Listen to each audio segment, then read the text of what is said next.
Nunca imaginé que llorar sobre la tumba de una paciente muerta me haría conocer al amor de mi vida y al hombre más peligroso de Boston. Si te gustan las historias como esta, suscríbete al canal y cuéntame en los comentarios desde qué país me estás escuchando. El café en mi termo se había enfriado hace 3 horas, pero seguía tomando sorbos de todos modos. Cualquier cosa para mantenerme alerta. 14 horas. Ese era el tiempo que llevaba en el Hospital St. Mary, hasta los codos en cirugías y consultas de emergencia. 29 años, y no recordaba la última vez que había dormido más de 4 horas seguidas. El agotamiento vivía en mis huesos ahora, permanente como la cicatriz delgada en mi antebrazo izquierdo de un accidente con bisturí durante mi residencia. Era martes por la noche, casi medianoche, cuando finalmente firmé mi último expediente de paciente y tomé mi chaqueta del casillero. El hospital siempre se sentía diferente a esta hora, más silencioso. El caos diurno de camillas rodando por pasillos y llamados aéreos pidiendo doctores se había desvanecido en algo casi pacífico. Casi. Atravesé las puertas de salida de emergencia hacia la noche de octubre. El frío de Boston golpeó mi rostro inmediatamente. Ese tipo de frío húmedo que se filtra a través de cada capa que llevas puesta. El estacionamiento se extendía ante mí, medio vacío bajo luces de seguridad amarillas parpadeantes que necesitaban reemplazo desde hacía meses. Había estacionado en la esquina trasera cerca del cobertizo de mantenimiento, porque había llegado a las 6 de la mañana, cuando los lugares más cercanos ya estaban ocupados por las enfermeras del turno nocturno. Mi Honda me esperaba en la distancia, un compañero fiel que había visto días mejores. La pintura estaba descolorida. Había una abolladura en la puerta del pasajero de alguien que me chocó en un estacionamiento hace 2 años, y la luz del motor llevaba encendida 3 meses. Pero funcionaba. Eso era todo lo que importaba. Llegué a mitad del asfalto cuando me di cuenta de que había olvidado mi paraguas en el casillero. Otra vez. Siempre olvidaba cosas últimamente. Llaves, mi teléfono, comer almuerzo, los pequeños detalles que la gente normal recordaba sin pensar. El cielo se abrió sin advertencia. La lluvia cayó en sábanas tan gruesas que apenas podía ver 10 pies adelante. Octubre en Boston significaba clima que cambiaba de opinión cada 5 minutos. Sol a diluvio en el lapso de un latido. Comencé a correr, llaves tintineando en mi bolsillo, ropa de quirófano ya empapada. El agua corría por mi cuello, dentro de mi cuello, por mi columna. Mis zapatillas chapoteaban contra el pavimento mojado. Fue entonces cuando mi zapato se enganchó en algo. Tal vez una grieta en el asfalto. Tal vez solo mi propia torpeza después de estar de pie durante 14 horas seguidas. Mi tobillo se torció. Caí con fuerza. El impacto me dejó sin aire. Mis rodillas golpearon el concreto primero. Luego mis palmas se rasparon contra el asfalto áspero mientras intentaba atraparme. El dolor se disparó por mis piernas, agudo e inmediato. Mi ropa de quirófano se rasgó en las rodillas. Sentí la piel abrirse. Sentí el escozor de los cortes abriéndose. Me quedé allí, arrodillada en un charco en un estacionamiento vacío a medianoche, la lluvia cayendo por mi cuello y empapando mi cabello. Mis manos ardían donde me las había raspado. Mis rodillas pulsaban, y algo dentro de mí simplemente se rompió. No se rompió como un hueso rompiéndose. Se rompió como una represa finalmente cediendo, después de contener demasiada presión durante demasiado tiempo. Lloré. No el tipo silencioso y digno de llanto que haces en baños entre cirugías cuando pierdes un paciente. No las lágrimas controladas que dejas escapar cuando estás sola en tu coche después de un día particularmente duro. El tipo feo. El tipo que viene de algún lugar profundo en tu pecho y se abre camino a garras, sin importar si lo quieres o no. Sollozos que dolían en mis costillas. Lágrimas que se mezclaban con la lluvia hasta que no podía distinguir cuál era cuál. Todo mi cuerpo temblaba con ello. 2 años. Habían pasado 2 años desde que la perdí. María Grimaldi, 62 años. Reparación valvular mitral programada. Rutinaria según estos procedimientos. La había hecho docenas de veces antes. El equipo quirúrgico había revisado cada detalle esa mañana. Sus expedientes eran perfectos, sin señales de alerta, sin historial preocupante más allá del problema valvular que estábamos allí para arreglar. Todo salió según el plan hasta que no lo hizo. Paro cardíaco repentino. sin advertencia, sin razón que tuviera sentido. Su corazón simplemente dejó de responder. Un momento los monitores pitaban constantemente, mostrando ritmo normal. Al siguiente, el grito de línea plana que todo cirujano teme. Hice todo bien. Le di descargas. 1, 2, 3 veces. Administré cada droga del libro. Empujé epinefrina, atropina yo misma cuando las enfermeras no fueron lo suficientemente rápidas. Comencé con presiones torácicas hasta que mis brazos ardieron y el sudor goteó en mis ojos a pesar del frío de la sala de operaciones. El médico asistente tomó el control cuando comencé a perder el agarre. Mis manos temblaban demasiado. Intentamos durante 40 minutos. 40 minutos luchando por su vida mientras su cuerpo se rendía pieza por pieza, mientras el color se drenaba de su piel, y los monitores seguían gritando ese horrible sonido de línea plana que me perseguiría para siempre. Murió en mi mesa, bajo mis manos, mientras se suponía que debía salvarla. La junta de revisión del hospital me absolvió. Lo llamaron una complicación impredecible, infarto de miocardio agudo secundario a enfermedad arterial coronaria no diagnosticada, que no apareció en ninguno de sus escaneos prequirúrgicos. No fue mi culpa, dijeron. Nada que pudiera haber hecho diferente, me aseguraron. Pero eso no importaba. Nada de la lógica importaba. Ninguna de las estadísticas o hallazgos de la junta de revisión o seguridades de colegas cambiaron la verdad fundamental. Todavía veía su rostro cada vez que cerraba los ojos. Todavía sentía el peso de su no respirar. Todavía escuchaba la línea plana en mis sueños. Todavía me despertaba a las 3 de la mañana, reproduciendo cada decisión que había tomado en esa sala de operaciones, buscando el momento en que podría haber hecho algo diferente. Eventualmente, la lluvia disminuyó. Mis rodillas gritaron en protesta cuando finalmente me puse de pie.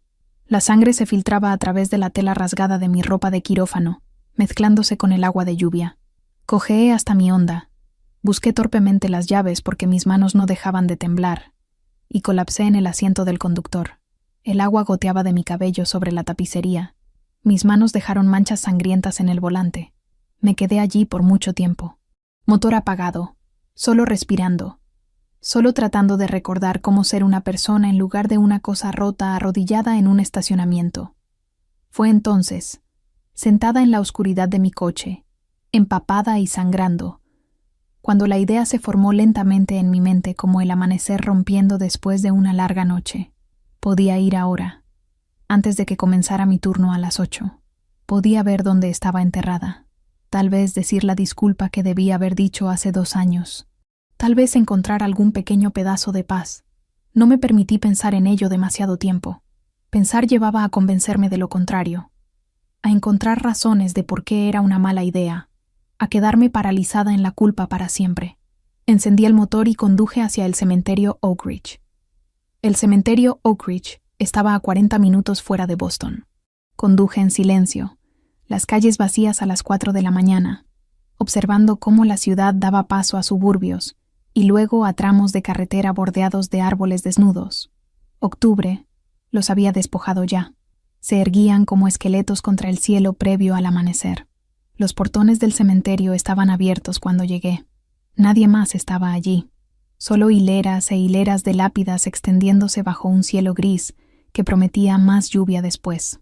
Los terrenos estaban inmaculadamente mantenidos. Césped cortado. Caminos barridos.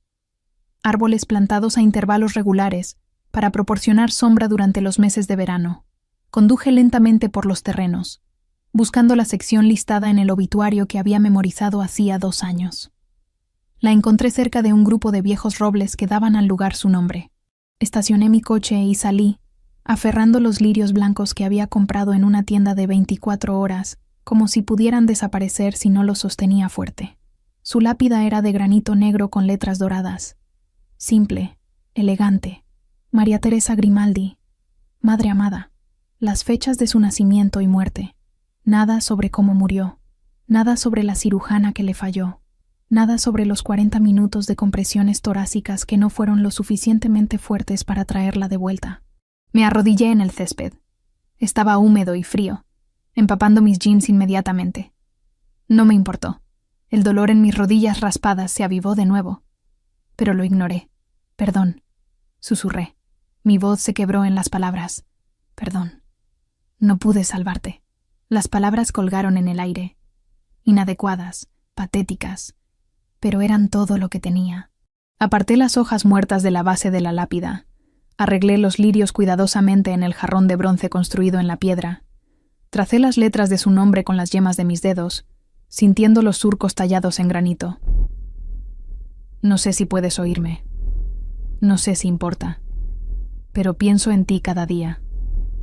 He salvado a tantas personas desde que moriste. 43. Pero ninguna de ellas borra lo que pasó. Ninguna de ellas te devuelve. Me quedé allí hasta que el sol comenzó a salir. Hasta que el cielo pasó de negro a gris a naranja pálido en los bordes. Hasta que mis rodillas se entumecieron y mis manos estaban congeladas y mis lágrimas se habían secado en rastros de sal en mis mejillas. Cuando finalmente me puse de pie para irme, algo se había aflojado en mi pecho. No perdón, no paz, pero algo cercano. El más pequeño bit de liberación, como un nudo que había estado apretado durante 2 años. Finalmente se había aflojado lo suficiente para dejarme respirar. Le prometí que volvería, que esto no sería la última vez, que mantendría su tumba limpia y le traería flores frescas, y me aseguraría de que alguien la recordara además de las personas que la habían conocido en vida. Después de esa primera visita, no pude mantenerme alejada. Cada miércoles por la mañana a las 6 me despertaba antes de mi alarma. Me duchaba rápidamente, tomaba café de la máquina en el vestíbulo de mi edificio de apartamentos y conducía. El viaje de 40 minutos se convirtió en meditación, tiempo para respirar antes de que el caos del hospital me consumiera. Variaba las flores, lirios blancos, rosas rosadas, claveles amarillos, una vez iris morados porque me recordaban el jardín de mi madre cuando era niña. Limpiaba la lápida, arreglaba las flores, hablaba con María sobre mi semana, sobre pacientes que había salvado, sobre los que no pude, sobre el agotamiento que nunca dejaba mis huesos. Ayudó más de lo que había esperado. La culpa no desapareció, pero se convirtió en algo que podía cargar en lugar de algo que me aplastaba. Fue durante mi 5ª visita, bajo una lluvia torrencial un miércoles de noviembre, cuando todo cambió. La lluvia era tan pesada que apenas podía ver el camino. Debía haberme quedado en casa. Cualquier persona cuerda lo habría hecho, pero me había detenido pretendiendo que era cuerda sobre esto hacía tiempo. Llegué al cementerio empapada, con rosas rosadas que la tienda no tenía más lirios. Me arrodillé en el barro junto a la tumba de María, sin importarme ya estar seca. Ya estaba empapada. Perdón por las rosas rosadas, le dije, elevando mi voz para ser escuchada sobre el diluvio. No tenían lirios. Parece que todos están comprando flores hoy. Arranqué las flores muertas del jarrón. Las dejé a un lado. Arreglé las nuevas rosas cuidadosamente a pesar de mis dedos entumecidos. Luego simplemente me arrodillé allí, la lluvia cayendo, y me permití sentir todo lo que había estado conteniendo toda la semana. Estoy tan cansada, María, tan cansada de cargar esto, de sentir que te fallé. Sé que probablemente no querrías que me torturara así, pero no puedo parar, no puedo soltar. La lluvia seguía cayendo. Un trueno retumbó en algún lugar a la distancia. No sé cuánto tiempo me quedé así. Suficiente para que mis rodillas se entumecieran. Suficiente para que el frío se filtrara en mis huesos. Suficiente para que cuando finalmente escuché pasos acercándose por el barro, no reaccioné al principio. Luego una sombra cayó sobre mí. Levanté la mirada lentamente, la lluvia goteando en mis ojos. Un hombre estaba de pie junto a mí, alto, cabello oscuro peinado hacia atrás por la lluvia, usando un traje negro caro que de alguna manera aún se veía inmaculado a pesar de la tormenta. Sostenía un paraguas masivo, el tipo que podría albergar a 3 personas, pero no estaba ofreciendo compartirlo. Solo estaba de pie allí, mirándome con ojos tan oscuros que eran casi negros, intensos de una manera que hizo que mi corazón se detuviera. Me congelé. Mi mano todavía estaba sobre la lápida de María, dedos presionados contra el granito frío. ¿Cómo la conocías? Su voz era tranquila, controlada. Pero había algo debajo, algo afilado. Debía haberme puesto de pie. Debía haber dicho algo. Pero mi cerebro había tenido un cortocircuito porque lo reconocí. No su rostro exactamente, pero sabía quién era. El hombre de su funeral. El que había estado de pie en el banco delantero con hombros como hierro. Su hijo. Mi voz salió apenas como un susurro. Aclaré mi garganta. Lo intenté de nuevo. Yo era su doctora. Su expresión no cambió. Solo siguió mirándome con esos ojos oscuros e ilegibles.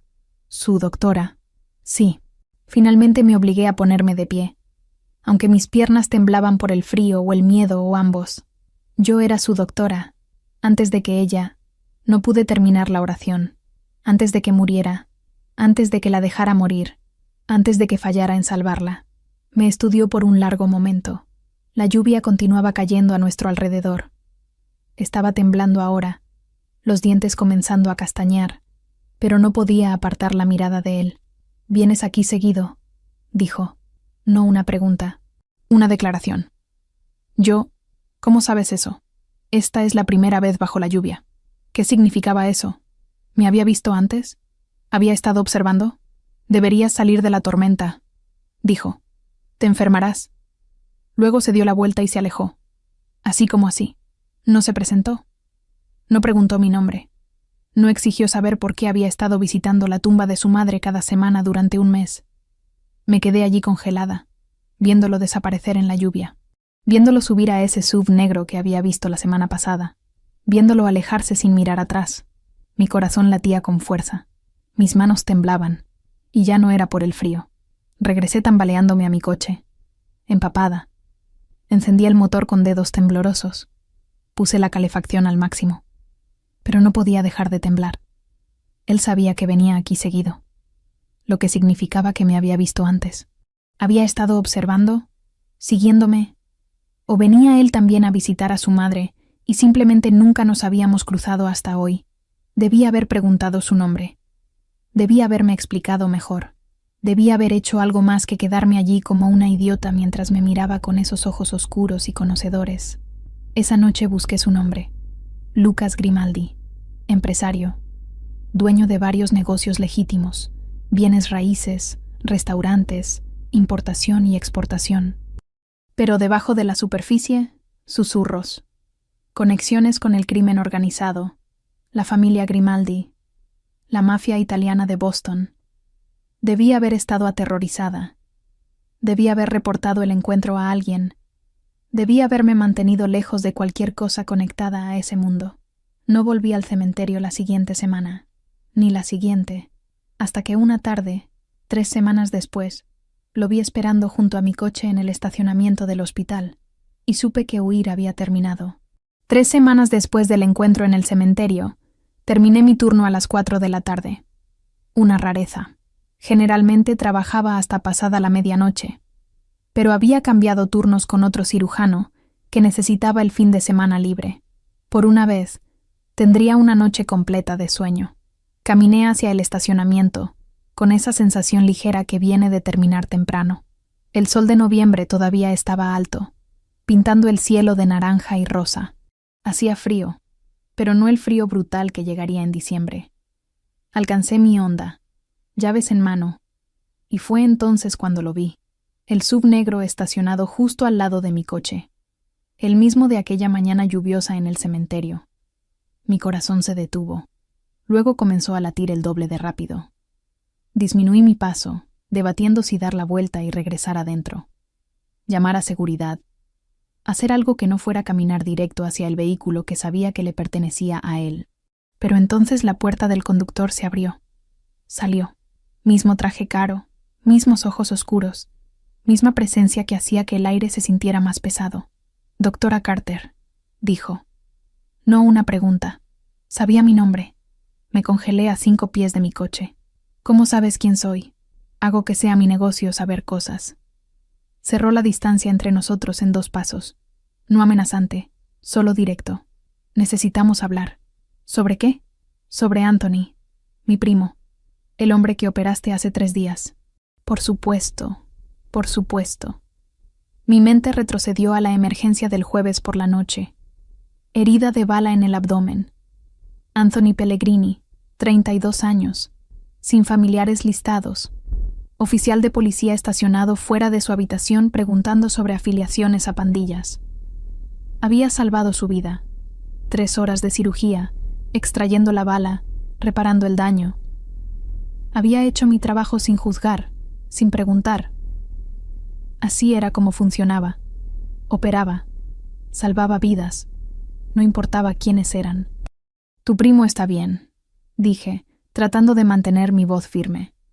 Debería hacer una recuperación completa. Lo sé. He estado recibiendo actualizaciones del personal de enfermería. Me estudió con esa misma intensidad que recordaba del cementerio. Salvaste su vida. Es mi trabajo. No todos los doctores habrían trabajado tan duro en alguien como Anthony. Alguien a quien la policía esperaba arrestar en el momento en que despertara. Trato a todos mis pacientes igual, señor Grimaldi. Sus ojos se estrecharon ligeramente. Así que sabes mi nombre. Te busqué, después del cementerio. No tenía sentido mentir. Lucas Grimaldi, empresario. Bienes raíces, restaurantes, importación. Hice una pausa. Y otras cosas. Otras cosas, repitió, una sonrisa sombría tocando sus labios. Una forma educada de decirlo. Se reclinó contra su sube, cruzando los brazos. También te busqué a ti, doctora Carter. Hannah Carter, 29 años. Cirujana cardiotorácica. Una de las mejores en San Mary's a pesar de ser más joven que la mayoría de tus colegas. Mi estómago se contrajo. ¿Qué más descubriste? Que operaste a mi madre hace 2 años. Que ella murió en tu mesa durante lo que debería haber sido una cirugía de rutina. Que la junta de revisión del hospital te absolvió de cualquier mala práctica. Su voz se había suavizado. Que no fue tu culpa. Las lágrimas picaron en mis ojos. Lo fue. Debí haberla salvado. Leí los expedientes quirúrgicos completos. Los hallazgos de la junta de revisión. Los informes de los consultores externos. Lucas se enderezó. Hiciste todo correctamente. Mi madre tenía una condición cardíaca no diagnosticada que ningún escaneo detectó. No había forma de que pudieras saber. No había forma de que pudieras prevenirlo. Eso no cambia que ella murió. No, no lo cambia. Sacó algo del bolsillo de su chaqueta. Una tarjeta de presentación, negra con letras doradas. Solo un número de teléfono. Pero cambia cómo me siento al respecto. Me presionó la tarjeta en la mano. Si alguna vez necesitas algo, doctora Carter, cualquier cosa, llámame. ¿Por qué haría eso? Porque salvaste la vida de mi primo cuando no tenías que hacerlo. Porque visitas la tumba de mi madre cada miércoles y le traes flores. Porque las personas que hacen esas cosas merecen tener a alguien cuidándolas. Mi garganta se cerró. No necesito que me cuiden. Todos necesitamos a alguien, Hannah. Usó mi nombre de pila, y la forma en que lo dijo, suave y deliberado, me hizo estremecer. Yo también he estado yendo al cementerio. Cada miércoles, como tú. Te he visto allí 5 veces antes de que finalmente habláramos bajo la lluvia. ¿Por qué no dijiste algo antes? Porque necesitaba entender quién eras. ¿Por qué venías, si eras una amenaza? Hizo una pausa. Y porque te veías tan rota arrodillada frente a su tumba que no quería interrumpir. Fuera lo que fuera que estuvieras buscando allí, necesitabas encontrarlo. ¿Encontraste lo que buscabas? Pregunté en voz baja. Estaba en Chicago cuando ella murió. Un viaje de negocios que no pude posponer. Para cuando regresé, ya se había ido. Nunca pude despedirme. Nunca pude agradecerle por todo lo que hizo por mí. Su mandíbula se tensó. He estado cargando esa culpa durante 2 años. ¿No es lo mismo que... ¿No lo es? Sus ojos se encontraron con los míos. Te culpas por no salvarla. Yo me culpo por no estar allí. Ambos cargamos algo que no podemos arreglar. El viento sopló entre nosotros, llevándose hojas muertas por el estacionamiento. Por encima, las gaviotas graznaban, volando hacia el puerto. ¿Por qué me estás diciendo esto?, pregunté. Porque cuando te vi llorando bajo la lluvia, susurrando disculpas a una mujer que no podía oírte, vi mi propio dolor reflejado, y pensé... Se detuvo, eligiendo sus palabras cuidadosamente. Pensé que tal vez ambos merecíamos algo más que culpa. Tu madre no sufría, dije de repente. Cuando murió, fue rápido, no sintió dolor. Era una pequeña mentira piadosa. La verdad era que no sabía qué había sentido. pero necesitaba que él creyera que ella se había ido en paz. Lucas cerró los ojos por un momento. Gracias por decirme eso. Gracias por intentar hacer que me sienta mejor sobre ello, incluso si no funciona. Abrió los ojos, y por primera vez vi algo más que intensidad allí. Vi comprensión, dolor compartido, conexión. La tarjeta, dijo señalando el rectángulo negro en mi mano. Úsala si me necesitas. Prometo que estaré ahí. ¿Por qué harías eso por mí? Porque salvaste a Anthony. Porque intentaste salvar a mi madre. Porque no te rendiste. Se dio la vuelta hacia su SUV. Luego se detuvo. Y porque creo que ambos hemos estado solos con nuestro dolor durante demasiado tiempo. Subió a su vehículo y se alejó, dejándome de pie allí sosteniendo una tarjeta de presentación y tratando de procesar lo que acababa de pasar. Me había agradecido. El hijo de la mujer a quien le había fallado acababa de agradecerme. Subí a mi coche, con las manos temblando, y simplemente me senté allí durante mucho tiempo. La tarjeta se sentía pesada en mi palma. Debía tirarla.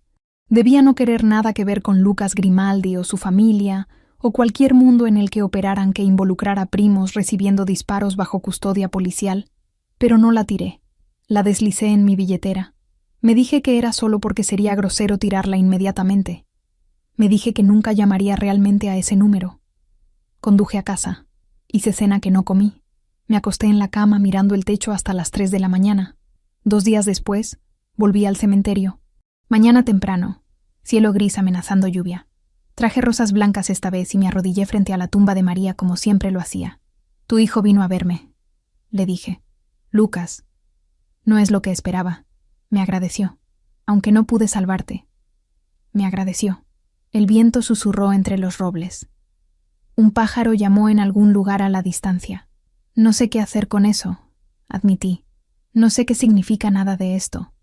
Pero quería que supieras que tu hijo es un buen hombre, a pesar de todo lo demás. Es bueno. Me quedé 20 minutos. Luego conduje al hospital y comencé otro día de cirugías. La tarjeta permaneció en mi billetera. No llamé. Pero tampoco la tiré. Lucas me llamó 2 días después. Yo estaba revisando informes postoperatorios cuando mi celular sonó. Número desconocido. Casi no contesté, pero algo me hizo levantar el teléfono. Doctora Carter, soy Lucas Grimaldi. Su voz por teléfono sonaba diferente. Más suave, menos guardada que en el estacionamiento. Señor Grimaldi, llamaba para ver si tendrías tiempo para cenar conmigo esta noche, si estás libre. Debí haber dicho que no. Debí haber inventado una excusa sobre estar de guardia, o demasiado ocupada, o literalmente cualquier otra cosa. Pero en su lugar, me escuché decir, ¿dónde? Hay un restaurante en el North End. Bella nota. ¿Lo conoces? Puedo encontrarlo. 7 en punto. Tendré una mesa reservada bajo mi nombre. Colgó antes de que pudiera cambiar de opinión. Esa noche, Bellanota resultó ser un lugar pequeño y elegante, escondido en una calle lateral tranquila del barrio italiano de Boston. El tipo de lugar que no anunciaba porque no necesitaba hacerlo. El anfitrión me saludó en la puerta. Doctora Carter, el señor Grimaldi la está esperando. Me condujo a través del comedor principal a un área privada en la parte trasera. Más tranquila, más íntima. Lucas se puso de pie cuando me vio, abotonando su chaqueta en un gesto que parecía automático. Gracias por venir. Gracias por invitarme. Me senté en la silla que había apartado, sintiéndome torpe, fuera de lugar. Un camarero apareció con vino, sirvió 2 copas sin preguntar, luego desapareció. Lucas levantó su copa ligeramente. Por mi madre. Y por la doctora que intentó salvarla. No supe qué decir a eso. Así que simplemente levanté mi copa y tomé un sorbo. Háblame de ella, dije en voz baja. De tu madre, no como paciente, como persona. Lucas se reclinó en su silla. Era terca. Se negaba a desacelerar incluso cuando su salud comenzaba a declinar. Decía que tenía demasiado por hacer, demasiadas personas que la necesitaban. Sonrió ligeramente. Hacía trabajo voluntario en la iglesia. Organizaba recaudaciones de alimentos para refugios de personas sin hogar. Se aseguraba de que cada niño del vecindario tuviera regalos de Navidad. Suena maravillosa. Era la mejor persona que conocí. La única que podía hacerme sentir humano a pesar de... Se detuvo. a pesar de la vida que llevo. Durante las siguientes semanas, las cenas se volvieron una rutina. 2 veces por semana, a veces en Bellanota, a veces en otros restaurantes que su familia poseía. Y los miércoles por la mañana en el cementerio se convirtieron en algo que compartíamos. Él llegaba con sus propias flores. Nos arrodillábamos juntos frente a la tumba de María. Hablábamos con ella. Limpiábamos la lápida. Encontrábamos consuelo en el dolor compartido. Mi amiga Megan lo notó primero. Me acorraló en el casillero del hospital un martes por la tarde. «Está bien. Has estado rara toda la semana y ahora estás sonriendo a tu teléfono. ¿Qué está pasando?» «Nada. Solo una cena». «¿Una cena?» Levantó ambas cejas. «¿Con quién?» «Alguien que conocí recientemente. Hannah Carter tiene una cita. Alerta a los medios». Sonrió. «Bien por ti. ¿Cuándo fue la última vez que tuviste una cita real?» «Hace 2 años. No es una cita. Solo cena». «Claro. Solo cena con alguien que te hace sonreír a tu teléfono». No le conté quién era. No le conté nada más. Solo terminé mi turno. Fui a casa. Me preparé para otra cena con Lucas. 5 semanas después de esa primera cena, todo cambió. Eran las 2 de la madrugada cuando mi teléfono sonó. Me desperté sobresaltada, el corazón ya latiendo fuerte. Las llamadas a las 2 de la mañana nunca eran buenas noticias. «Hola, Hannah, soy Tyler». La voz de mi hermano sonaba tensa, asustada. «Estoy en problemas». Me senté derecha en la cama. «¿Qué pasó? ¿Dónde estás?» «Tengo una deuda, de juego. Con gente mala, Hannah, rusos. Debo $20,000 y dijeron que si no pago en 48 horas me van a...» Su voz se quebró. «Van a romperme las piernas». La sangre se retiró de mi rostro. ¿$20,000? Tyler. ¿Cómo pudiste? Lo sé. Fui un idiota. Pero no sé qué hacer. No tengo el dinero. Ni siquiera cerca. Mi mente se aceleró. Tenía ahorros. $8,000 que había estado guardando para emergencias. Pero 12,000 más. «Espera», le dije. «Déjame hacer algunas llamadas. No hagas nada estúpido. ¿Me escuchas?» «Está bien. Gracias, Hannah. Lo siento mucho». Colgué y me quedé allí en la oscuridad, tratando de pensar. ¿A quién podía pedirle $12,000 a las 2 de la mañana? ¿Megan? Ella era cirujana ortopédica. Ganaba bien, pero 12,000 era mucho pedir. Entonces, recordé la tarjeta en mi billetera. La tarjeta negra con letras doradas que había estado llevando durante semanas. Si alguna vez necesitas algo. Cualquier cosa. Me levanté. Encontré mi billetera con manos temblorosas. Saqué la tarjeta. Miré el número durante un largo momento. ¿Realmente iba a hacer esto? ¿Realmente iba a llamar a un jefe de la mafia a las 2 de la mañana para pedir dinero? Marqué el número antes de poder convencerme de lo contrario. Contestó al segundo timbre. «Hannah, Lucas, yo... necesito ayuda. ¿Dónde estás?» «En mi apartamento. Pero no soy yo. Es mi hermano Tyler. Tiene una deuda de juego con la Bratva rusa. $20,000. Tengo 8,000 ahorrados, pero necesito... Manejaré el resto. La deuda se limpiará antes del mediodía. Lucas, no puedes simplemente... ¿Cuál es tu dirección?» Se la di. «Pero no tienes que venir. Solo necesito el dinero prestado. Te lo pagaré, lo prometo. Ya voy en camino». Llegó en 20 minutos. Me abrió la puerta en pijama y bata, con el cabello despeinado, con los ojos rojos de no dormir. Se veía inmaculado como siempre en traje oscuro y abrigo de lana. «Entra», murmuré. Entró a mi pequeño apartamento, sus ojos tomando nota de los muebles de segunda mano, las paredes desnudas, la simple vida que vivía. ¿Dónde está Tyler ahora? En su apartamento cerca de BU. Lucas, no sé cómo agradecerte. No me agradezcas todavía. Sacó su teléfono, marcó un número, habló en italiano rápido y bajo. Luego colgó. Víctor Morozov. Ese es el hombre al que Tyler debe dinero. Conozco a Víctor. Haré algunas llamadas. La deuda desaparecerá. No puedes simplemente hacer que desaparezca una deuda de $20,000. Puedo, y lo haré. Se acercó a mí. ¿Tyler sabe en qué se metió? Dijo que fue un idiota, que fue estúpido. Lo fue, pero es tu hermano. Y eso significa algo para mí. Las lágrimas picaron en mis ojos. ¿Por qué estás haciendo esto? Porque me importas, Hannah. Más de lo que debería, considerando lo poco que nos conocemos. Sus dedos rozaron mi mejilla, limpiando una lágrima que había escapado. Y porque nadie que traiga flores a mi madre cada semana debería tener que preocuparse por la seguridad de su hermano. Me encontré inclinándome hacia su toque. Me estoy enamorando de ti. Las palabras salieron antes de que pudiera detenerlas, colgando en el aire entre nosotros. Lucas me estudió por un largo momento. Luego, muy suavemente dijo: «Bien, porque yo llevo enamorado de ti desde que te vi llorando bajo la lluvia». Se inclinó y me besó. Suave al principio, luego más profundo. Y por primera vez en 2 años, sentí algo más que culpa. Sentí esperanza. Los siguientes 3 meses fueron los más felices de mi vida. Lucas y yo nos volvimos inseparables. Las cenas 2 veces por semana se convirtieron en 4. Luego en casi todas las noches. Los miércoles en el cementerio continuaron, un ritual sagrado que compartíamos, arrodillándonos juntos frente a la tumba de María, hablándole de nuestras semanas, de nuestra relación creciente. «Creo que le gustarías», le dije a Lucas una mañana de febrero, mientras limpiábamos juntos la nieve de la lápida. «Lo sé», respondió con una sonrisa pequeña. Ella siempre quiso que encontrara a alguien que me hiciera querer ser mejor. Conocía más de su familia. Rosa, su tía, que dirigía Bellanota con mano firme y corazón cálido. Me abrazó la primera vez que nos presentaron formalmente, susurrando en italiano algo que hizo que Lucas se riera. Anthony, su primo a quien había operado, quien ahora bromeaba que me debía su vida. Marco, el hijo de 19 años de Rosa, estudiante universitario con sueños de convertirse en médico algún día. Lucas también me habló de su vida. 4 generaciones de Grimaldis en Boston.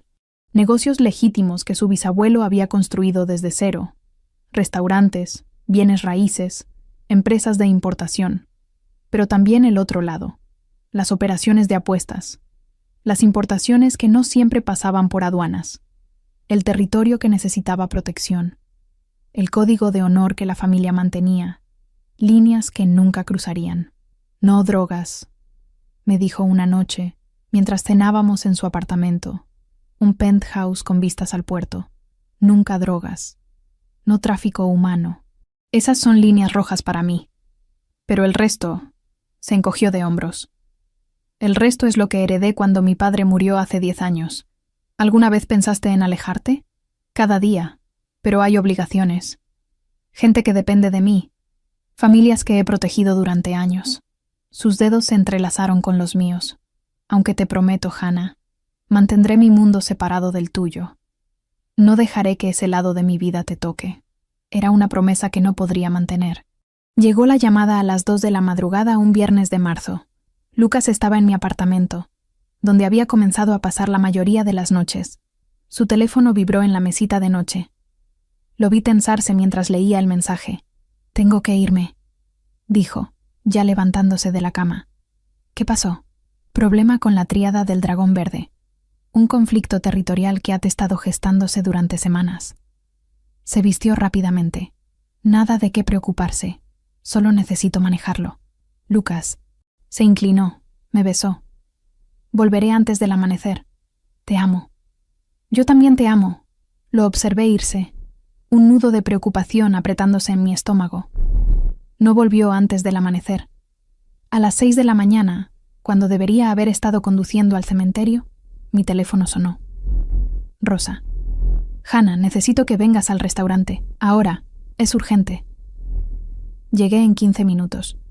Rosa me esperaba en la puerta trasera, su rostro habitualmente cálido ahora pálido y tenso. «Es Marco», dijo, su voz quebrándose. «Hubo un tiroteo. Los de la tríada atacaron uno de nuestros almacenes. Marco estaba allí haciendo entregas. Le dispararon. Mi corazón se detuvo». «¿Dónde está?» «En la parte trasera. Lucas llamó. Dijo que no puede ir a un hospital. La policía haría demasiadas preguntas». Me condujo a través de la cocina a una oficina trasera. Marco estaba tendido en un sofá, su camisa empapada de sangre. Lucas estaba a su lado, presionando una toalla contra el costado del chico. Anthony y otros 2 hombres que no conocía estaban de pie cerca, todos luciendo tensos. Lucas levantó la vista cuando entré. «Hannah, gracias a Dios». Me arrodillé junto a Marco. Tenía 19 años. Solo 19. Sus ojos estaban abiertos, asustados, su respiración superficial. «Está bien, Marco», dije, automáticamente entrando en modo médico. «Voy a cuidarte». «Duele», susurró. «Lo sé». Aparté la toalla. Examiné la herida. Herida de bala en el costado izquierdo, justo debajo de las costillas. Necesito mi bolsa médica de mi coche. Y necesito agua hervida, toallas limpias, la cocina más limpia que tengan. Rosa salió corriendo. Lucas se quedó a mi lado. ¿Qué tan malo es? No lo sé hasta que pueda limpiar y examinar adecuadamente. Pero la bala todavía está dentro. Necesito sacarla. ¿Puedes hacerlo? ¿Aquí? Lo miré. Es ilegal. Estoy violando todos los códigos éticos que existen. Podría perder mi licencia. Podría ir a prisión. Lo sé. No te lo pediría si hubiera otra opción. Miré a Marco. Este chico que había compartido comidas con nosotros, que había bromeado sobre querer ser médico, que era el hijo de Rosa, que era familia. «Muévelo a la cocina», dije, «y despeja la estación de trabajo más grande que tengan». Pasé las siguientes 3 horas operando sobre una mesa de acero inoxidable en la cocina de un restaurante. Sin anestesia adecuada, sin equipo estéril, sin respaldo. Solo mis manos, mis años de entrenamiento y mi negativa a dejar morir a otro paciente. Extraje la bala. Reparé el daño al bazo. Suturé vasos sangrantes. Rosa sostenía linternas mientras yo trabajaba. Lucas me pasaba instrumentos que había esterilizado con vodka y fuego. Anthony mantenía a Marco quieto cuando el dolor se volvía demasiado, incluso con los analgésicos limitados que teníamos. Cuando terminé, estaba cubierta de sangre, temblando, pero Marco estaba vivo, respirando constantemente, estable. «Necesita antibióticos», le dije a Lucas, «y alguien que lo vigile constantemente durante las próximas 48 horas. Cualquier fiebre, cualquier signo de infección, y tiene que ir a un hospital real. No importa el riesgo». «Entendido». Lucas me envolvió en sus brazos a pesar de la sangre. «Gracias. Le salvaste la vida».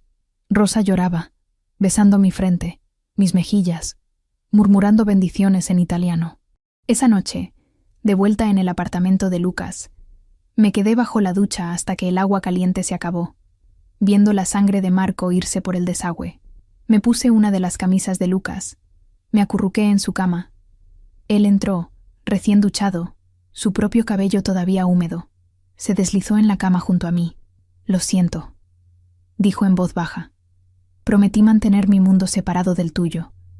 Y lo primero que hago es arrastrarte a esto. Salvé su vida». «Lo hiciste. Y violaste cada juramento que hiciste para hacerlo. No me arrepiento». Y era verdad. Cuando pensé en Marco, en sus ojos asustados, en Rosa llorando sobre él, no sentí arrepentimiento, solo certeza. Él es familia, y la familia se protege. Lucas me atrajo más cerca. «Te amo, completamente, desesperadamente, de una manera que probablemente debería asustarte». «Me asusta», admití, «pero también me hace sentir más viva de lo que me he sentido en años. Aún sabiendo lo que soy, lo que hago, sé quién eres, Lucas Grimaldi. Sé que diriges una organización criminal. Sé que tus manos no están limpias. Sé que tu mundo es peligroso». Lo miré a los ojos. «Y te amo de todos modos». Nos besamos, y en ese beso estaba la promesa. Estábamos juntos en esto, para lo que viniera. No importaba cuán oscuro se volviera el camino adelante. 3 meses de paz. 3 meses donde Lucas y yo vivimos en una burbuja frágil de felicidad.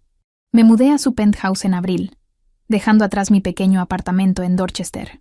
Mis turnos en St. Mary's continuaron. Los miércoles en el cementerio se mantuvieron sagrados.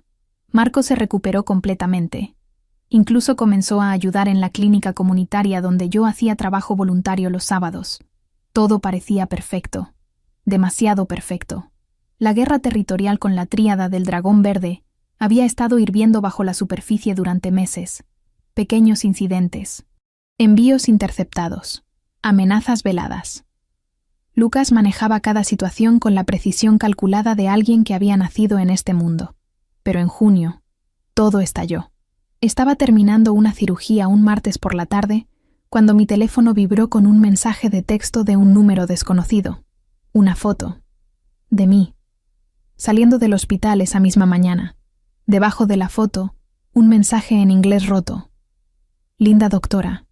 Sería lástima si algo le pasara. Mi sangre se heló. Con manos temblorosas llamé a Lucas. Contestó al primer timbre. Hannah, ¿qué pasa? Recibí un mensaje. Una foto mía. Una amenaza. No te muevas de donde estás. Voy a enviarte seguridad ahora mismo. 5 minutos. Lucas, estoy en el hospital. No puedes simplemente enviar guardaespaldas. Observa. Colgó. Exactamente 5 minutos después, 2 hombres de traje entraron al casillero de médicos donde yo esperaba. Uno de ellos reconocí, Vincent, de la familia extendida de Lucas. El otro era más joven, con cicatriz en la mejilla. «Doctora Carter», dijo Vincent, «el señor Grimaldi nos pidió escoltarla a casa. Si es tan amable de venir con nosotros». No tuve opción. Salí del hospital flanqueada por 2 hombres armados, consciente de las miradas de mis colegas. Megan me alcanzó en el estacionamiento. «Hannah, ¿qué demonios está pasando? ¿Quiénes son estos tipos?» «Problemas personales. Te llamaré después». Su rostro se llenó de preocupación. «¿Estás en peligro?» «Estoy bien. Lo prometo». Me subieron a un SUV blindado. El viaje al penthouse tomó 20 minutos. Lucas me esperaba en la entrada, su expresión una máscara de furia controlada. «Muéstrame el mensaje». Se lo mostré. Vi su mandíbula tensarse, sus dedos apretarse alrededor del teléfono.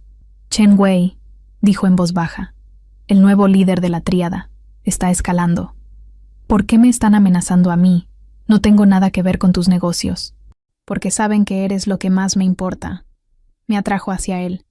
«Y están probando hasta dónde pueden presionar antes de que responda». «¿Qué vas a hacer?» «Te mantendré segura. Eso es lo primero». Se alejó. Comenzó a hacer llamadas en italiano. Escuché nombres, lugares, órdenes dadas con la eficiencia de un general movilizando tropas. Esa noche, el penthouse se convirtió en una fortaleza. Guardias en cada entrada, cámaras en cada pasillo. Lucas no me dejó sola ni por un momento. «No puedes mantenerme prisionera aquí», protesté. «Tengo cirugías programadas, pacientes que dependen de mí. Tendrás guardaespaldas en el hospital. Escolta armada a todas partes. No es negociable, Hannah». «¿Por cuánto tiempo?» Sus ojos encontraron los míos. «Hasta que la amenaza sea eliminada». «¿Eliminada?» «Lucas, ¿qué significa eso exactamente?» «Significa que me encargaré de Chen Wei y cualquiera que piense que puede usarte para llegar a mí». El miedo me apretó la garganta. «No quiero que mates a nadie por mí. Entonces no deberían haberte amenazado». Su voz era fría, final. «Voy a salir esta noche. Vincent y Marco se quedarán contigo. No abras la puerta para nadie. ¿Entendido? Lucas, por favor. ¿Entendido?» Su tono no dejaba espacio para discusión. «Entendido». Me besó, largo y profundo, como si fuera la última vez. «Te amo, Hannah. Todo lo que hago, lo hago para mantenerte segura. Lo sé. Solo vuelve a mí». Se fue a las 9 de la noche con 6 hombres armados. Me quedé en el penthouse con Vincent haciendo guardia en la sala y Marco en el pasillo exterior. Intenté ver televisión, leer, hacer cualquier cosa para distraerme. Nada funcionó. A las 3 de la mañana, mi teléfono sonó. «Lucas, está hecho». Su voz sonaba cansada, vacía. «¿Qué está hecho?» «Chen Wei ya no es una amenaza. Ni él ni su dirigencia. 7 muertos. La tríada está desmantelada». 7 muertos. 7 personas habían muerto esa noche porque alguien me había enviado una foto amenazante. «¿Estás herido?» «No. Estoy bien. Voy a casa ahora. Necesito ducharme». Llegó 30 minutos después. Pude oler la pólvora en él, ver salpicaduras de sangre en su camisa. No dijo nada. Solo fue directo a la ducha. Lo seguí al baño. A través de la puerta de vidrio, pude ver la sangre corriendo por el desagüe. Roja, oscura, la evidencia de lo que había hecho esta noche. Cuando salió, envuelto en una toalla, me acerqué. Tomé su camisa ensangrentada, la llevé al lavadero, La metí en agua fría como había visto a Rosa hacer después de la cirugía de Marco. Froté la sangre, viéndola disolverse en el agua, volviéndola rosa, luego clara. Lucas apareció detrás de mí. No tienes que hacer eso. Lo sé. Hannah, maté a 7 hombres esta noche. Lo sé. Y no me arrepiento. Lo haría de nuevo para protegerte. Me giré para mirarlo. Lo sé eso también. ¿Cómo puedes aún amarme? ¿Cómo puedes estar aquí limpiando mi camisa después de lo que hice? Dejé la camisa en el lavabo. Tomé su rostro entre mis manos. Porque amo a un hombre que mata para proteger a su familia. Porque entiendo que tu mundo tiene reglas diferentes. Porque cuando miro tus ojos, todavía veo al hombre que llora en la tumba de su madre cada miércoles por la mañana. Lágrimas brillaron en sus ojos. No merezco tu amor. Probablemente no, pero lo tienes de todos modos. Nos abrazamos allí en el baño, agua todavía goteando de su cabello sobre mi hombro, y acepté completamente lo que significaba amar a Lucas Grimaldi. Significaba aceptar la oscuridad junto con la luz. Significaba limpiar sangre de camisas y no hacer preguntas. Significaba vivir con guardaespaldas y amenazas y la constante posibilidad de violencia. Pero también significaba ser amada con una ferocidad que quitaba el aliento. Significaba tener a alguien que mataría para mantenerme segura. Significaba una familia que me había aceptado completamente. Una familia construida no en sangre, sino en lealtad. Esa noche, acostada en la cama junto a Lucas, escuchando su respiración finalmente calmarse mientras dormía, supe que había cruzado una línea de la que no había regreso, y no quería regresar. Después de la noche con Chen Wei, algo cambió en mí. No podía seguir fingiendo que mi vida en el hospital y mi vida con Lucas eran mundos separados. No podía realizar cirugías durante 14 horas y luego volver a casa para limpiar sangre de las camisas de mi novio, sin que algo se rompiera dentro de mí. 2 semanas después de aquella noche, me senté con Lucas en el desayuno y dije las palabras que había estado ensayando durante días. Voy a renunciar a St. Mary's. Dejó caer su taza de café. ¿Qué? No puedo seguir así. No puedo reconciliar quién soy allí con quién soy contigo. Mis 2 mundos están chocando y yo estoy en el medio, rompiéndome en pedazos. Hannah, eres una cirujana brillante. No puedes simplemente tirar tu carrera. No la estoy tirando. La estoy redirigiendo. Respiré profundo. La Fundación Grimaldi financia una clínica comunitaria en Dorchester. Atienden principalmente a inmigrantes, familias sin seguro. Necesitan un director médico. Hablé con el administrador la semana pasada. El puesto es mío si lo quiero. Lucas me estudió por un largo momento. ¿Esto es lo que realmente quieres? ¿O es lo que crees que tienes que hacer por estar conmigo? Ambas cosas. Y ninguna de las dos. Me incliné hacia adelante. He estado salvando corazones durante años, Lucas. Personas ricas con buen seguro que pueden pagarse los mejores cirujanos. Pero esa clínica, ahí puedo hacer una diferencia real, para personas que nunca podrían permitirse mi ayuda de otra manera. ¿Y la cirugía? Te encanta operar. Seguiré haciendo procedimientos cuando sea necesario. Pero será diferente. Más pequeño. Más personal. Tomé su mano. Quiero construir algo contigo. No vivir vidas separadas que chocan en los bordes. Me besó. Suave y prolongado. ¿Estás segura? Completamente. Renuncié a St. Mary's esa semana. El jefe de cirugía intentó hacerme cambiar de opinión, ofreciéndome mejores horarios, más pago, cualquier cosa para mantenerme. Pero mi decisión estaba tomada. Megan fue la más difícil de convencer. Me encontró en el casillero el día de mi último turno. «Estás loca», dijo directamente. «Estás tirando una carrera increíble por... ¿qué? ¿Una clínica comunitaria? Por hacer trabajo que importa de una manera diferente. Esto es por él, ¿verdad? Por ese hombre misterioso del que nunca hablas. El que te envía guardaespaldas armados. No pude negarlo. Parcialmente. Pero también es por mí, Megan. Estoy cansada.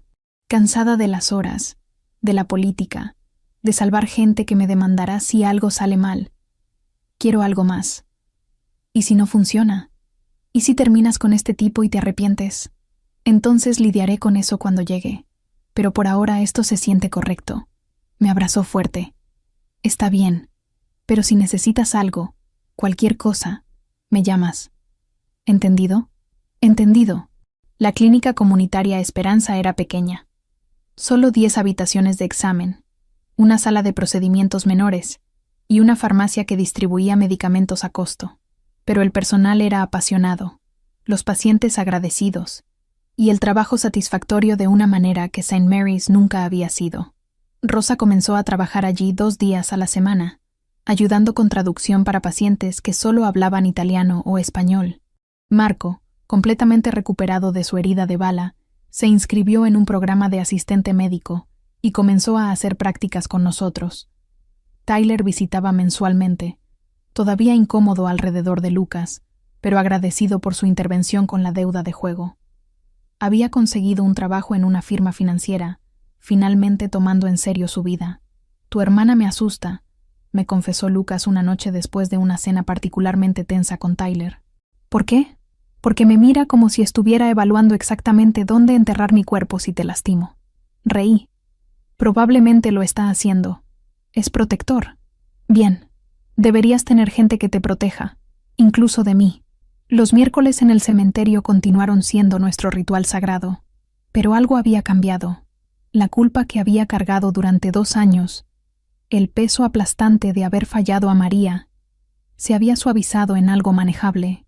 No desaparecido, nunca desaparecido, pero ya no me ahogaba.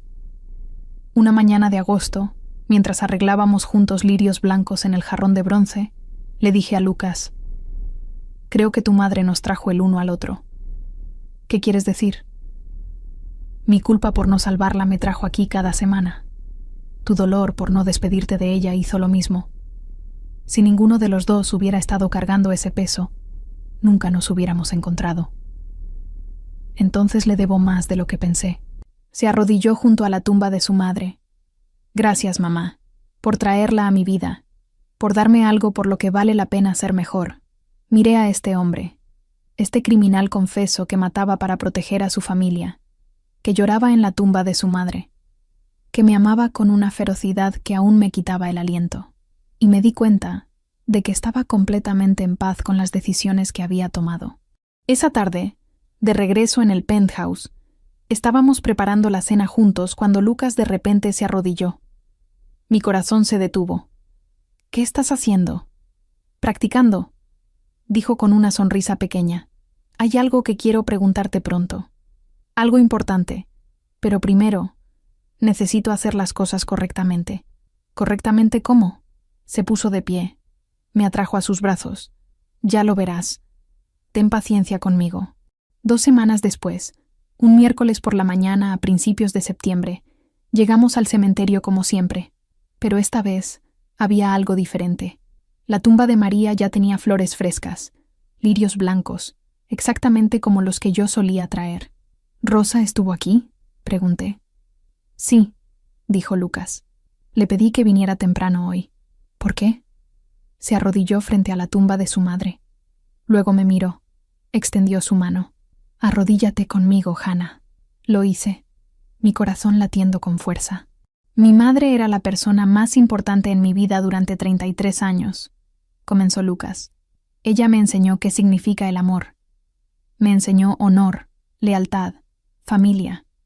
Y cuando murió, pensé que nunca sentiría esa clase de conexión con alguien otra vez». Sacó una pequeña caja de terciopelo de su bolsillo. «Entonces te encontré, llorando bajo la lluvia, pidiendo perdón a una mujer que ya no podía escucharte. Y vi en ti el mismo dolor que yo cargaba, la misma necesidad de redención». Abrió la caja, revelando un anillo simple pero hermoso. «Haces que quiera ser mejor, Hannah. Haces que quiera construir algo que valga la pena. Haces que mi mundo oscuro parezca menos oscuro». Las lágrimas corrían por mis mejillas. «Hannah Carter, frente a la tumba de mi madre, frente a la mujer que nos trajo a ambos aquí. ¿Te casarías conmigo?» «Sí», susurré. «Sí, sí, sí». Deslizó el anillo en mi dedo. Nos besamos allí, arrodillados en el césped, con los lirios blancos de rosa testigos de nuestra promesa. Miré la lápida de María. Tracé su nombre con los dedos. «Gracias», le susurré. «Por todo. Cuidaré de él. Lo prometo». El viento sopló suavemente a través de los robles, y casi, podría haber jurado que escuché una bendición en esa brisa. La noticia del compromiso se extendió por la familia como fuego. Rosa lloró. Me abrazó durante 5 minutos completos. Luego inmediatamente comenzó a planear.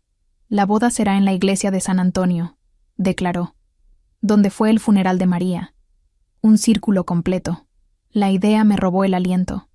Casarme en la misma iglesia donde había estado de pie en la parte trasera 2 años antes, observando a la familia de Lucas llorar a la mujer que no pude salvar. Había algo poético en ello, algo que se sentía como cierre. ¿Estás segura?, le pregunté a Lucas esa noche. La iglesia donde fuese el funeral de tu madre es donde ella querría que nos casáramos, dijo simplemente, donde su memoria puede ser parte de nuestro comienzo. 4 meses. Rosa insistió en que necesitaba al menos 4 meses para planear una boda adecuada. No puedes simplemente ir al juzgado. Me regañó cuando sugerí algo simple. Eres familia ahora. La familia hace las cosas correctamente. Llamé a Megan para pedirle que fuera mi dama de honor. Hubo un largo silencio en el teléfono. ¿Te vas a casar con él? ¿Con el hombre misterioso del que nunca hablas? Sí. ¿Es legal? ¿Criminal? ¿Ambos? Complicado, admití. Pero también es bueno. Y me ama de una manera que nunca creí posible. Entonces seré tu dama de honor. Pero si alguna vez necesitas una salida, estaré ahí con un coche en marcha. Trato hecho. Tyler fue más difícil de convencer. Vino al penthouse una noche a finales de septiembre. Rechazó el vino que Lucas ofreció y se sentó rígidamente en el sofá. ¿Estás segura de esto?, me preguntó, ignorando a Lucas por completo. Completamente. Hannah, este hombre es... Se detuvo, eligiendo sus palabras cuidadosamente. No es como nosotros. Lo sé exactamente quién es Tyler, y lo amo de todos modos. Lucas se levantó. Los dejo hablar en privado. Salió al balcón, cerrando la puerta detrás de él. Tyler esperó hasta que estuvimos solos. Me salvó. Cuando tenía esa deuda, cuando esos rusos iban a matarme, él hizo que desapareciera, sin pedir nada a cambio. Lo sé. Por eso es difícil. Porque le debo todo. Y porque puedo ver cómo te mira. Como si fueras lo único bueno en su mundo. Se pasó la mano por el cabello. Solo prométeme que si alguna vez se vuelve demasiado peligroso, me llamarás. Prométeme que no te perderás en su mundo. Te lo prometo. Entonces caminaré contigo por el pasillo y trataré de no darle miradas asesinas durante toda la ceremonia. Reí a través de las lágrimas. Es todo lo que pido. La planificación de la boda se convirtió en un asunto familiar completo. Rosa tomó el control de la comida, insistiendo en que todo se cocinara en bella nota. Anthony se encargó de la seguridad, coordinando con las otras familias para asegurar que no hubiera incidentes durante la ceremonia. Marco ayudó con las flores, recordando cómo yo siempre traía lirios blancos al cementerio. Lirios blancos en todas partes, sugirió, como los que le llevas a la abuela María. Perfecto, dije, tocando su mejilla. Este chico al que había operado en la mesa de una cocina, quien ahora me llamaba tía y me ayudaba a planear mi boda. Los miércoles en el cementerio continuaron durante toda la planificación. Cada semana, Lucas y yo nos arrodillábamos frente a la tumba de María y le contábamos sobre los preparativos. Rosa está volviendo loca al florista, le conté una mañana de octubre. Insiste en que cada lirio debe ser perfecto. Y Anthony ha convertido la planificación de seguridad en una operación militar. Estarías orgullosa, agregó Lucas. Hannah ha traído algo de luz a todos nosotros. Incluso Anthony sonríe ahora. El vestido fue lo último. Megan me acompañó a una boutique en el Back Bay, donde probé docenas de opciones antes de encontrar el correcto.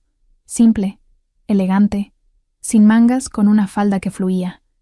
No demasiado elaborado, no demasiado simple. Perfecto. Te ves hermosa, dijo Megan, sus ojos húmedos. ¿Nerviosa? Aterrorizada, extasiada, todo al mismo tiempo. Eso suena como amor. La víspera de la boda, Lucas me llevó al cementerio una última vez antes de convertirnos en esposos. Era temprano en la mañana, el aire frío de enero mordiendo nuestras mejillas. Traíamos lirios blancos, como siempre. Mañana a esta hora estaremos casados, dije, arreglando las flores en el jarrón.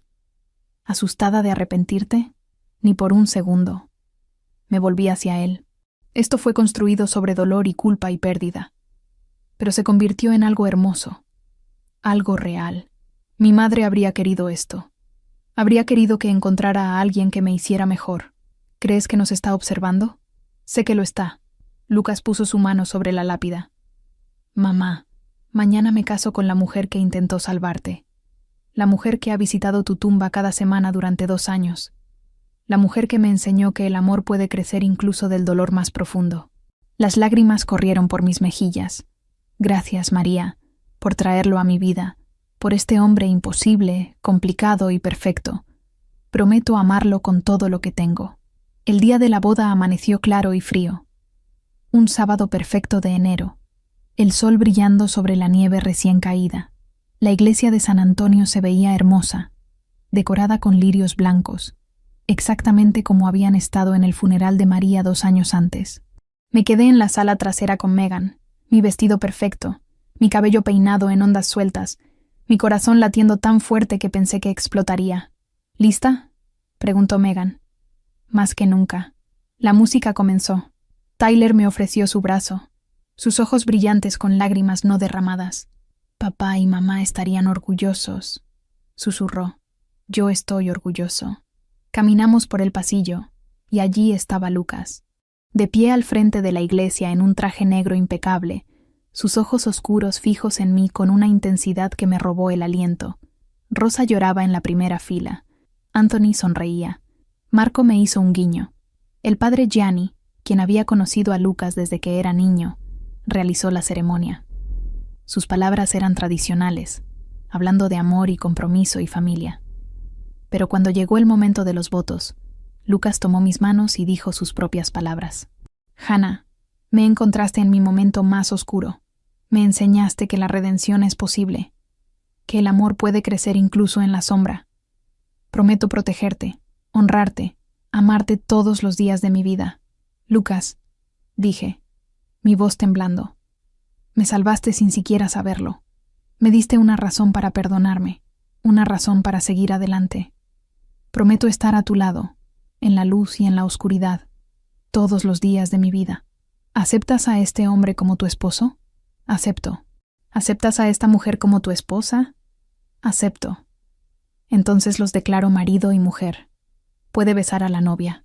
Lucas me atrajo hacia él, y nos besamos mientras la iglesia estallaba en aplausos.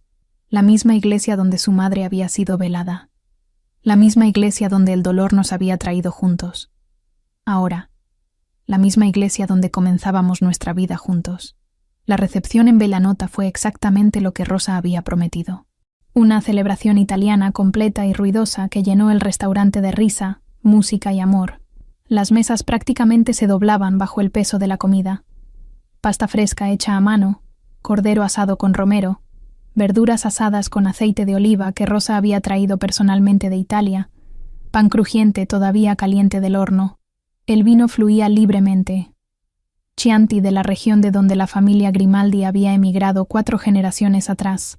Cada copa levantada era un brindis. Por los novios, por María que nos había traído juntos, por la familia, por el amor que conquista todo. Tyler se sentó junto a mí durante la cena, finalmente relajándose después de varios vasos de vino.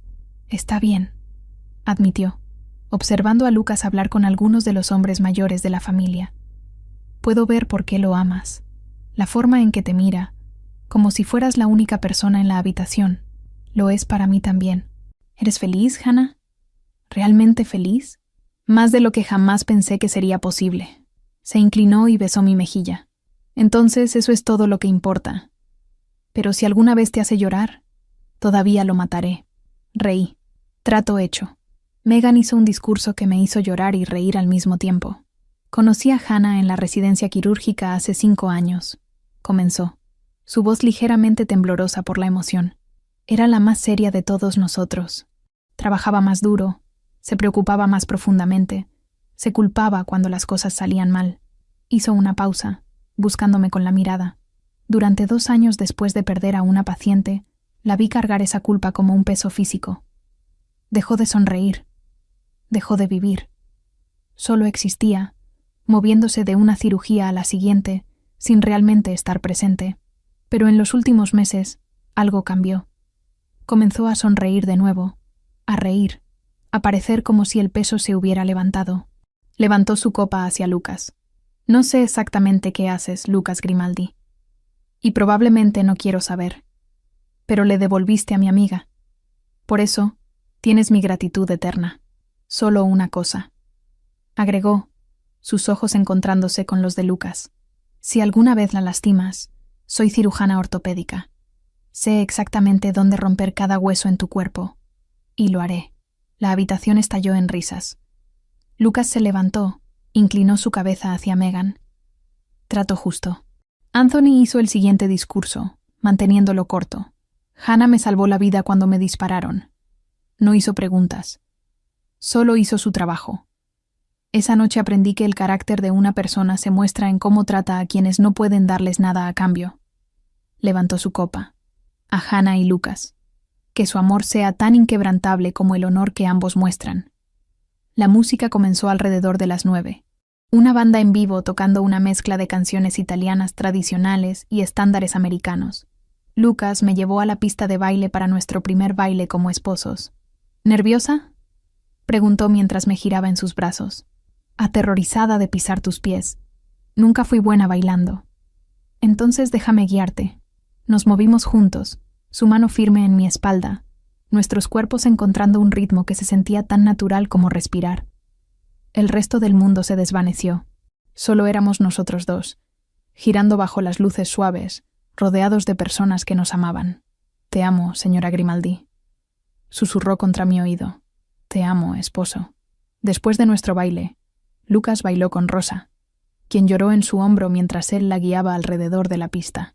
Pude escucharla susurrar algo en italiano que hizo que los ojos de Lucas se llenaran de lágrimas. ¿Qué te dijo?, pregunté después cuando regresó a mi lado. Que mi madre estaría orgullosa. Que encontré a alguien digno del amor de un Grimaldi. Limpió sus ojos.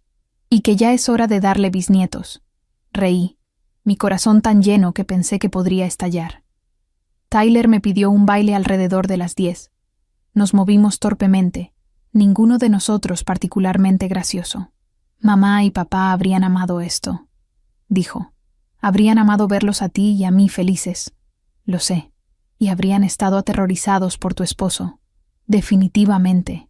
Nos reímos juntos, y por primera vez desde que nuestros padres murieron en ese accidente automovilístico cuando yo tenía 19, me sentí completa, como si todas las piezas rotas finalmente hubieran encontrado su lugar. La celebración continuó hasta pasadas las 2 de la mañana. Comida, vino, música, risa. La familia Grimaldi sabía cómo celebrar.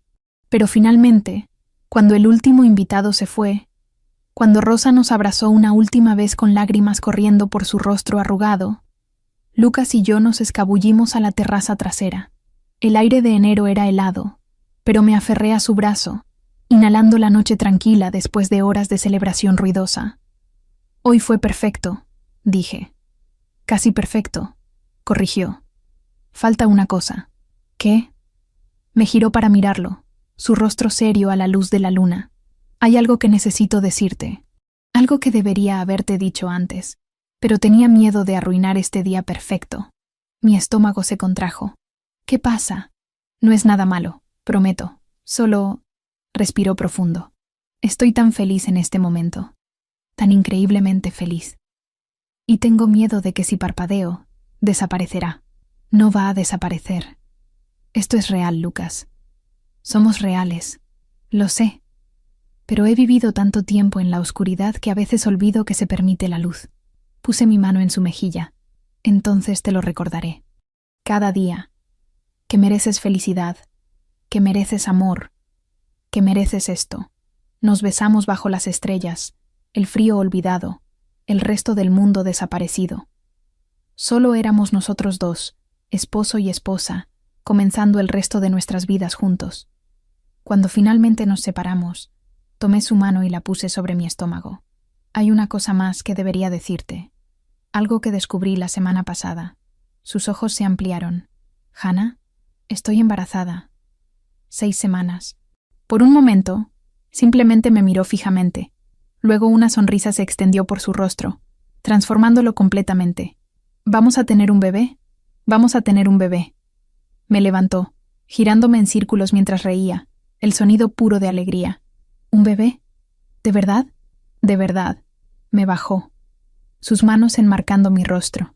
Te amo, a ti y a nuestro bebé, más que nada en este mundo. Nosotros también te amamos.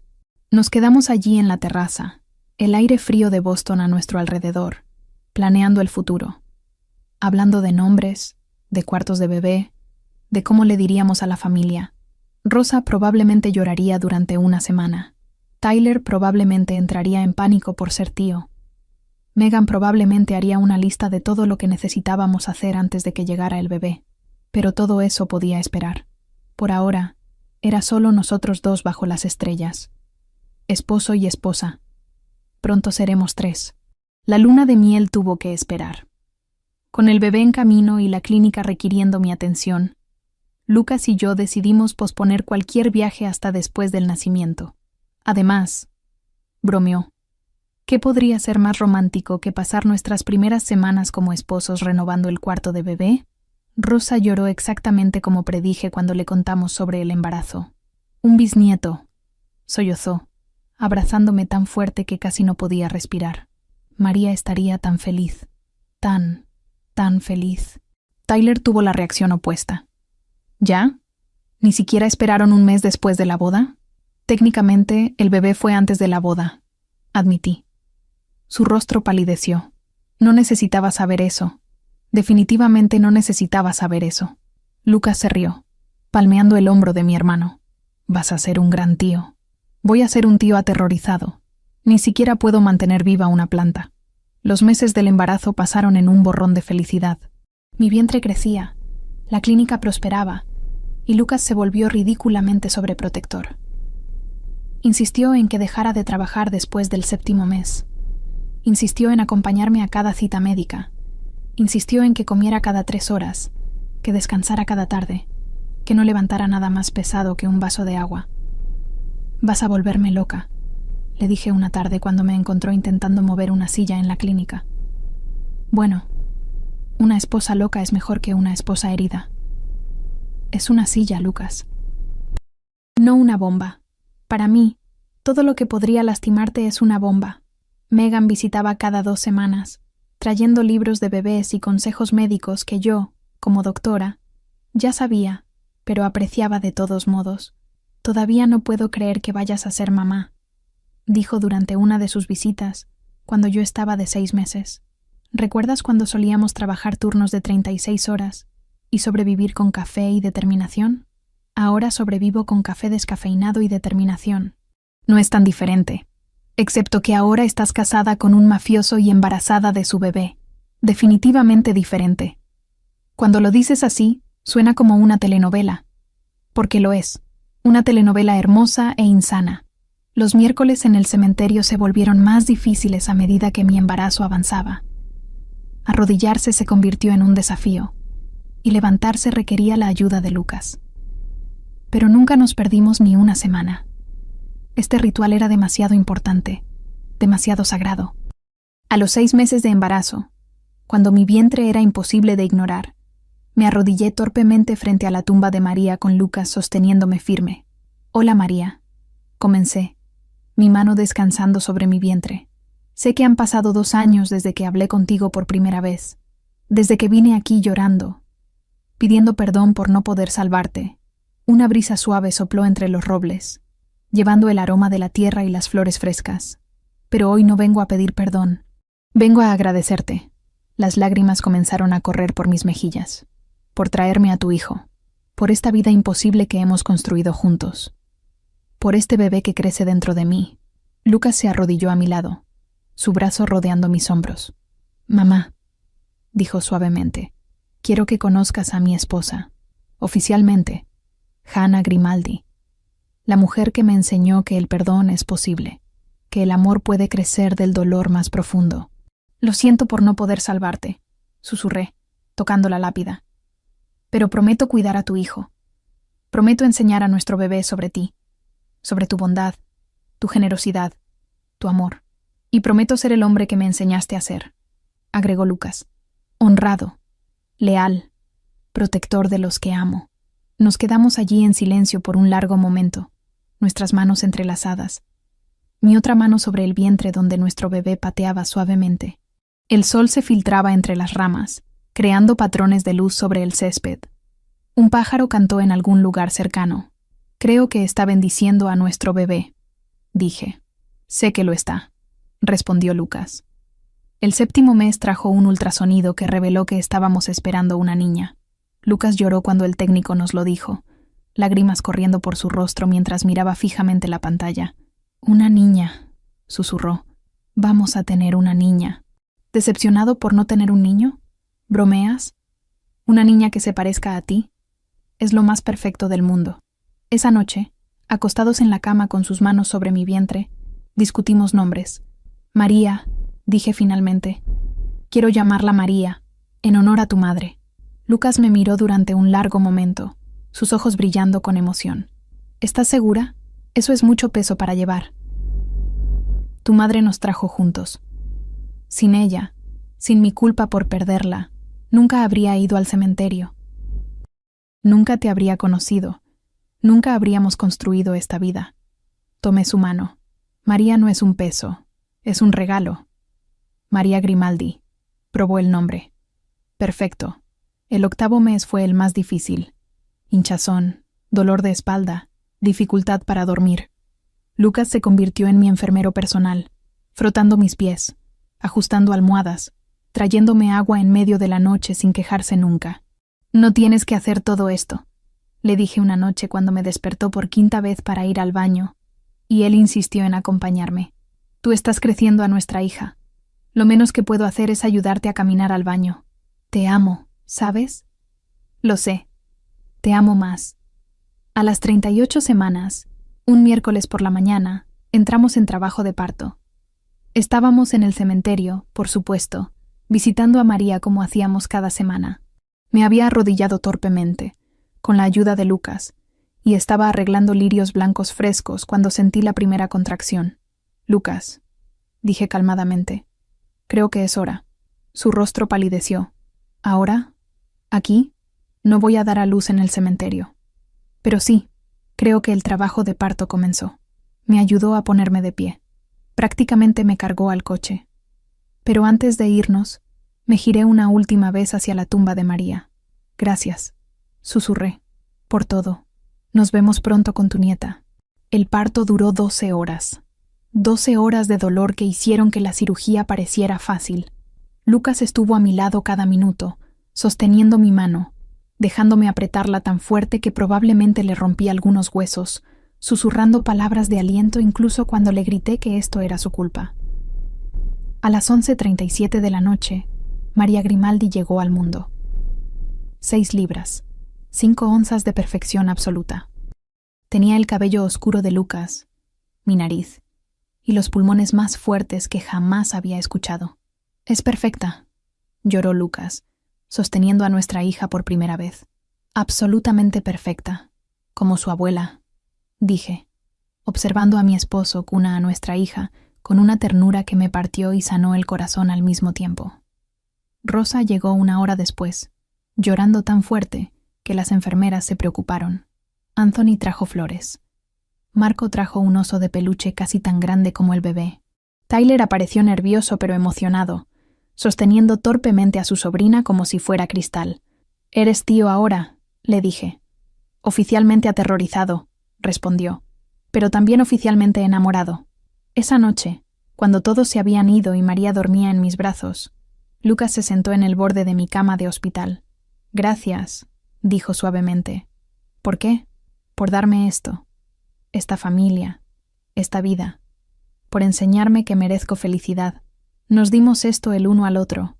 Nos sentamos en silencio, observando a nuestra hija dormir, construida sobre dolor y culpa y pérdida, pero transformada en algo hermoso, algo eterno.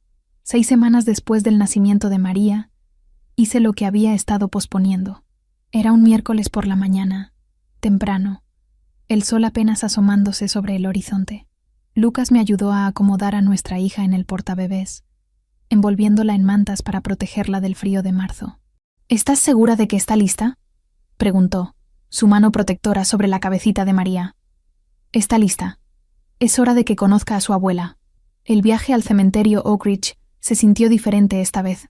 No era solo Lucas y yo. Éramos una familia completa. En el asiento trasero, Rosa canturreaba suavemente en italiano.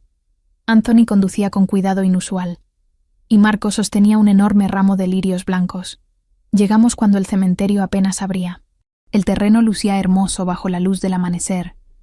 Rocío brillando sobre el césped. Los robles brotando con hojas nuevas de primavera. Caminamos juntos hacia la tumba de María.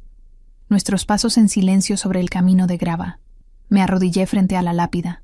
Más fácil ahora que mi cuerpo se había recuperado del parto. Lucas se arrodilló a mi lado. Cuidadosamente, saqué a María del portabebés, sosteniéndola en mis brazos para que pudiera ver la lápida de su abuela. María, comencé, mi voz temblando de emoción. Quiero presentarte a alguien muy especial. Esta es tu abuela, María Teresa Grimaldi, la mujer por quien llevas su nombre. Las lágrimas corrían libremente por mi rostro ahora. Tu abuela murió hace 3 años, y durante mucho tiempo cargué la culpa de no poder salvarla. Me culpé cada día, cada noche. Pero tu abuela, incluso en la muerte, me dio el regalo más grande. Miré a Lucas, quien también lloraba. Me dio a tu papá, me dio esta familia, me dio un propósito más allá de la culpa. Y ahora me ha dado a ti. Lucas puso su mano sobre el hombro de nuestra hija. Mamá, esta es María, tu nieta. Lleva tu nombre porque queremos que crezca sabiendo quién eras. Tu bondad, tu generosidad, tu capacidad de amar sin condiciones. Rosa se adelantó, arrodillándose junto a nosotros. Habló en italiano, su voz quebrada por la emoción, pero pude entender las palabras importantes. Familia, amor, bendición, legado. Tu amor vive en nosotros, le dije a la lápida, mi mano trazando las letras de su nombre. En Lucas, quien aprendió de ti cómo amar, en esta familia que te extraña cada día, y ahora en María, quien llevará tu nombre con orgullo. María eligió ese momento para abrir sus ojos. Grandes, oscuros como los de Lucas, mirando alrededor con la curiosidad inocente de un bebé. Parecía estar mirando la lápida, y juraría que sonrió. Creo que la ve, susurró Lucas. Creo que sabe. Lo sé también. Permanecimos allí durante 1 hora. Rosa contando historias sobre María la Mayor, cómo había ayudado a todos en el vecindario, cómo había amado a Lucas con ferocidad maternal, Anthony compartiendo recuerdos de cuando María lo cuidaba de niño, Marco hablando sobre las galletas que ella solía hornear. Era un círculo completo, de muerte a vida, de culpa a redención, de dolor a sanación. Cuando finalmente nos preparamos para irnos, coloqué los lirios blancos en el jarrón. Volveremos cada miércoles, le prometí a María, como siempre, pero ahora seremos 3. 4 cuando Tyler finalmente supere su miedo a los cementerios. Lucas se rió a través de sus lágrimas. Mamá, gracias. Por todo, por enseñarme a amar, por traer a Hannah a mi vida, por bendecir a nuestra hija con tu nombre. Caminamos hacia el coche. Una familia unida por amor y pérdida y todo lo que viene entre medias. Rosa tarareaba esa canción italiana otra vez. Anthony bromeaba con Marco sobre algo, y Lucas y yo caminábamos lado a lado, nuestra hija dormida pacíficamente entre nosotros. Los meses que siguieron trajeron una nueva normalidad. La vida no era perfecta. El mundo de Lucas todavía tenía sus peligros, sus complicaciones. Hubo noches en que salió con sus hombres y volví tarde oliendo a pólvora. Hubo amenazas ocasionales que requerían seguridad aumentada. Hubo decisiones difíciles y líneas grises que aprendí a navegar. Pero también hubo alegría. María crecía rápida y saludable, su risa llenando el penthouse. La clínica prosperaba, atendiendo a cientos de pacientes cada mes. Marco se graduó de su programa de asistente médico y vino a trabajar con nosotros tiempo completo. Tyler finalmente superó su incomodidad alrededor de Lucas y comenzó a visitarnos semanalmente, completamente enamorado de su sobrina. Megan continuó siendo mi mejor amiga, aunque ahora nuestros cafés eran en mi clínica en lugar del hospital. Todavía no puedo creer que esta sea tu vida, dijo una tarde, sosteniendo a María mientras yo revisaba expedientes. Casada con un mafioso, dirigiendo una clínica comunitaria, mamá de esta cosita perfecta. ¿Te arrepientes de no haber tomado este camino? ¿Bromeas? Amo mi trabajo en St. Mary's. Amo reparar huesos rotos. Sonrió. Pero también amo que encontraste tu camino, incluso si es absolutamente loco. Especialmente porque es absolutamente loco, corregí. En el primer cumpleaños de María, celebramos en Bellanota con toda la familia. Rosa había hecho un pastel de 3 pisos decorado con lirios blancos de azúcar. Tyler trajo suficientes juguetes para una juguetería entera. Megan apareció con un libro sobre cómo criar niños fuertes e independientes. Porque esta pequeña va a necesitarlo con ustedes dos como padres. Lucas dio un discurso que me hizo llorar. Hace 3 años perdí a mi madre y pensé que nunca sería feliz otra vez. Pensé que el dolor me definiría para siempre. Miró a María, quien estaba sentada en su trona con pastel por toda la cara. Pero la vida tiene una forma graciosa de transformar la pérdida en algo hermoso, de tomar nuestro dolor más profundo y convertirlo en nuestro mayor regalo.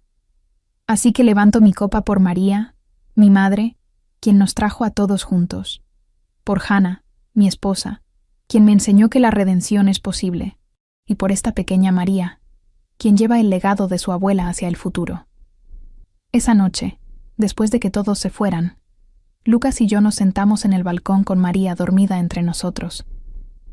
Las luces de Boston se extendían debajo, millones de historias desarrollándose en esa ciudad que nos había dado tanto. ¿Alguna vez te arrepientes?, pregunté. ¿De elegir esta vida conmigo en lugar de alguien de tu mundo? Cada día, dijo. Luego sonrió ante mi expresión de shock. Me arrepiento de no haberte encontrado antes, de que tuvimos que atravesar tanto dolor para llegar aquí. Pero, ¿arrepentirme de elegirte? Nunca. Yo tampoco me arrepiento. Ni por un segundo. Incluso sabiendo lo que soy, lo que hago, especialmente sabiendo eso, porque también sé quién eres. El hombre que llora en la tumba de su madre, el que sostiene a nuestra hija como si fuera lo más precioso del mundo, el que me ama con cada parte de su ser complicado y oscuro y hermoso. Nos besamos mientras María dormía pacíficamente, esta pequeña vida que habíamos creado juntos, construida sobre culpa y dolor y pérdida, transformada en amor y familia y propósito. Al siguiente miércoles, fuimos juntos al cementerio, toda la familia, Rosa, Anthony, Marco, Tyler, Megan, quien finalmente había cedido a mi invitación constante. Nos arrodillamos juntos frente a la tumba de María, una familia elegida unida por amor más que por sangre. Tu amor vive en nosotros, le dije a María, mi mano sobre la lápida que había tocado cientos de veces en los últimos 3 años. Vive en cada decisión que tomamos, en cada vida que salvamos en la clínica, en esta familia que construimos, en tu nieta que lleva tu nombre. Lucas agregó su promesa. Gracias por enseñarme a amar, por mostrarnos que incluso del dolor más profundo puede crecer algo hermoso. Caminamos juntos hacia nuestros coches, hacia nuestras vidas, hacia el futuro que habíamos construido sobre los cimientos del pasado. Una familia creada no a pesar de nuestra historia, sino por causa de ella. Y cada miércoles, sin falta, regresaríamos, para honrar la memoria de la mujer que nos había traído juntos, para recordar que el amor puede crecer incluso en los lugares más oscuros, para enseñar a María que la redención es siempre posible, porque algunas historias no terminan con la muerte. Se transforman en algo más grande, en legado, en amor, en familia. Esta era nuestra historia, construida sobre lágrimas y culpa y una tumba en un cementerio tranquilo, y era perfecta.